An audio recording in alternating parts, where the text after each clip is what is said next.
Let's go to Pulau Redang. Menaiki bot dari Jatimerang ke Pulau Redang mengambil masa lebih kurang 40 hingga 45 minit bergantung kepada keadaan cuaca. Ini merupakan trip kali kedua ke Redang dan saya stay di hotel yang sama iaitu Redang Pelangi Beach Resort dengan full board package termasuk 3 kali snorkeling trip.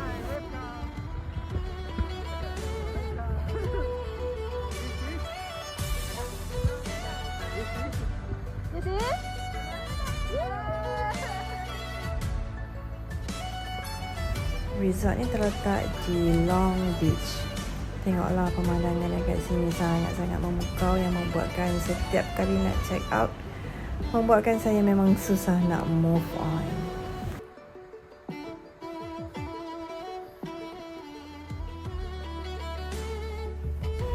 Ini adalah gambaran mengenai resort. Di sini adalah Blok A, di bahagian belakang adalah Blok B dan di sini adalah restoran yang sangat besar.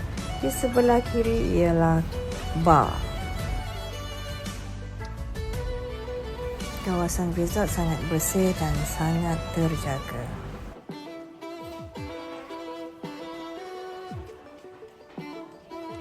Ini adalah Blok C, snorkeling dan juga diving center. Awal-awal pagi lagi kita dah cuk hujung jeti ni untuk layan sunrise.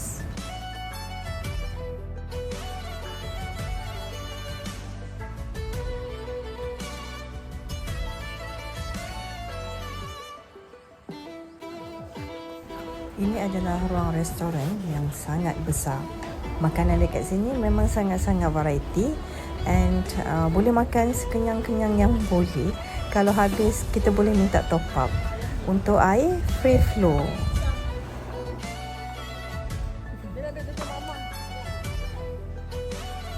Kedai rincik juga disediakan dengan pelbagai barangan keperluan asas. Souvenir pun ada. Harga memang berpatutan.